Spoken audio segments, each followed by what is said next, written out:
Alors, on est là pour vous parler de l'aire de Borba, qui est donc la première aire où on s'est arrêté au Portugal. Et en fait, on vous le fait comme ça et on va insérer des images parce qu'il a fait très mauvais. En fait, les premiers jours, ça allait à peu près, mais il y a toujours eu un petit peu de vent.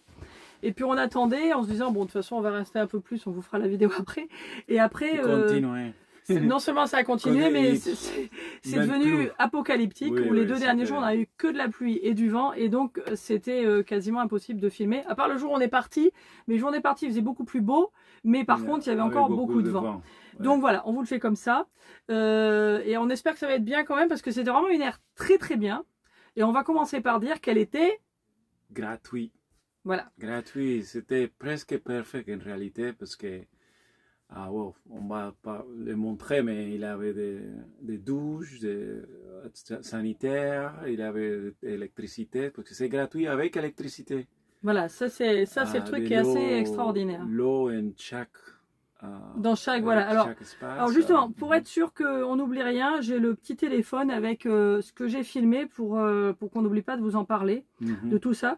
Donc effectivement, alors chaque emplacement en fait a un petit mur, il y a des petits murs entre chaque emplacement, et vous avez ou bien toutes les prises et un robinet, ou alors un robinet. Donc chaque emplacement a son propre robinet.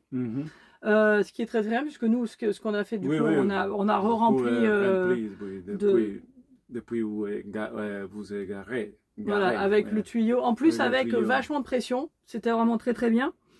La zone de vidange, tu veux en parler un peu plus? La zone de vidange, il y a un très bon, si vous utilisez pour les eaux grises et pour garer les camping-cars ou la fourgon, c'est très... assez d'espace. Oui, c'est très grand, il y a de quoi faire, il y a de quoi manœuvrer. Et elle a de l'eau pour les zones noires avec les robinets pour nettoyer.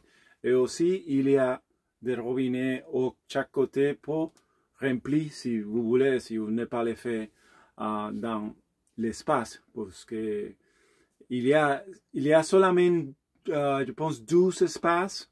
Oui, c'est 12 espaces. Ce n'est pas très très grand, mais à cause des espaces, mais il y a des espaces autour. Parce qu'il y a des temps que j'ai noté que peut-être tous les espaces étaient pris, mais il y a des gens qui arrivaient tard et c'est resté autour sans bloquer personne, et il peut se garer après quand personne part, quand l'autre personne partait. Et la première nuit, on a vu quelqu'un qui s'est garé sur le côté de la zone de vidange parce qu'elle est vraiment très grande, et sinon, effectivement, devant les autres camping-cars. Il y a aussi... Tu veux dire autre chose? Non, j'allais dire qu'il y a assez d'espace.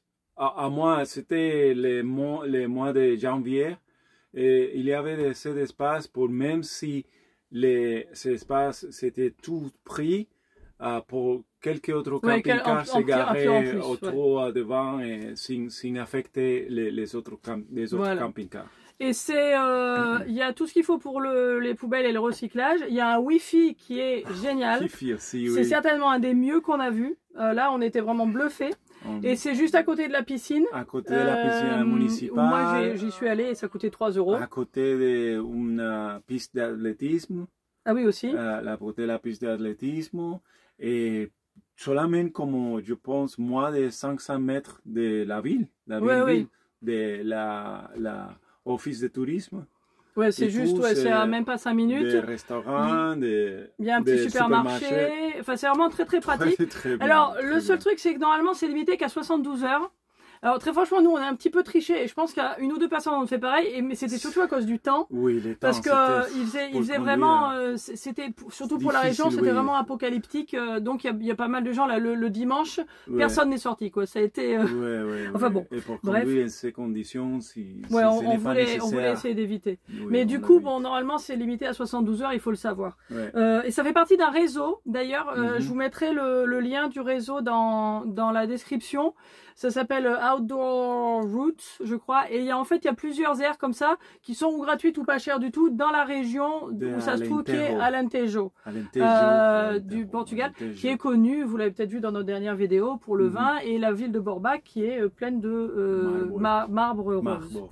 Un petit peu au-dessus, donc il y a une petite zone avec des petites tables de pique-nique, certaines qui sont couvertes et d'autres qui sont dans l'herbe. Bon, l'herbe, il fallait qu'il la tourne un petit peu, mais ça, c'était pas grave. Et c'est dans cette zone-là qu'il y a tous les sanitaires, donc la douche, les WC, hommes-femmes de chaque côté, avec de l'eau très chaude. Il y a un petit évier à côté. Un évier. Un évier, désolé. Un évier. Un petit vieux qui fait la vaisselle. un évier à côté avec de l'eau chaude aussi. Et pour arriver en haut, je voulais le noter quand même, parce que c'est intéressant, on le voit pas souvent. En fait, la première place de parking, quand vous arrivez, techniquement, c'est une place pour personnes à mobilité réduite. Et pour monter, alors c'est quelques petites marches en marbre pour monter jusqu'à la zone où il y a les sanitaires, mais il y a aussi un ascenseur. Un ascenseur, donc pour les personnes à mobilité réduite, c'est vraiment c'est un des rares endroits en fait où on a vu des aires qui sont vraiment faites pour quoi. Donc ça c'est bien. Donc ça c'est les toilettes.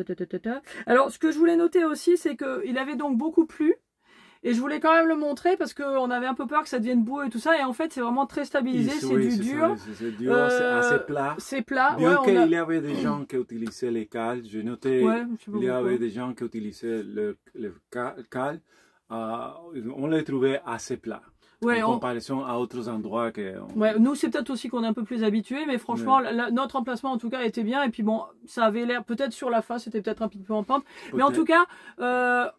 ça avait plu, il y avait des petites flaques, mais c'était bon. Et je pense qu'au contraire, en temps très sec, ça doit être assez poussiéreux.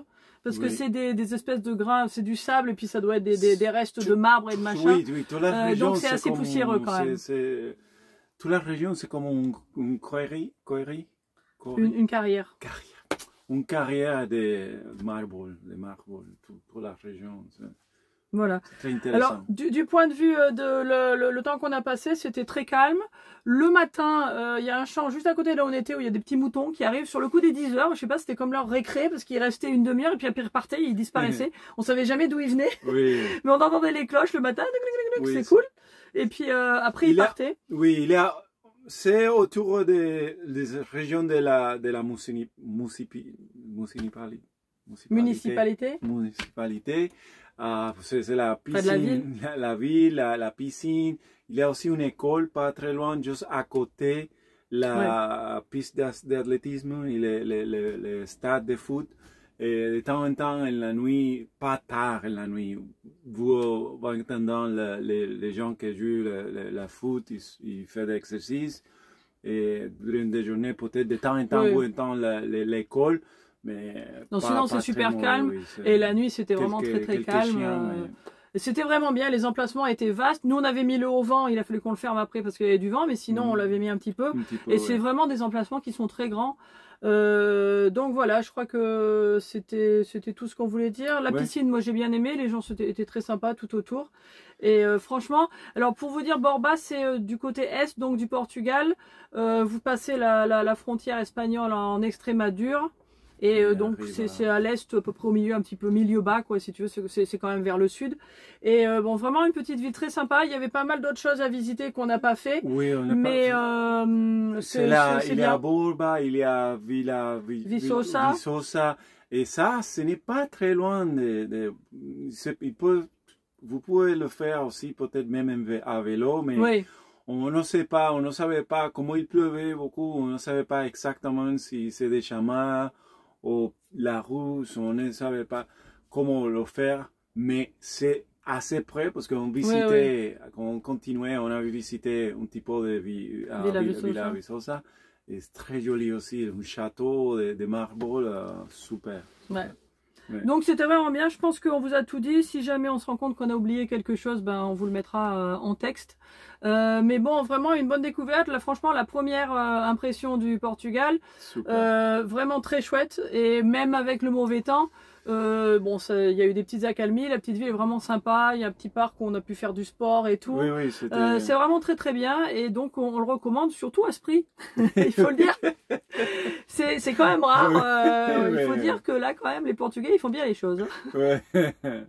Voilà, bah merci de nous avoir écoutés et puis ce qu'on voulait vous rappeler aussi, je voulais le dire avant mais ça fait rien, c'est que on recherche toujours des gens qui veulent bien participer à notre projet Profil Nomade. Je vous mettrai la vidéo où on parlait de ça et une de nos vidéos Profil Nomade en fin d'écran pour que vous puissiez cliquer dessus. Et si ça vous intéresse, bah, dans la description, je vais vous remettre le petit formulaire qu'on vous demande de remplir. Si ça vous intéresse de faire une petite interview avec nous, en visio ou en live, si on se rencontre sur une aire. Hein, si vous voyez ça et puis que vous êtes garé à côté de nous, venez frapper à la porte en disant ouais, je veux le faire. Et puis là, du coup, bah, on le fera ensemble en vrai.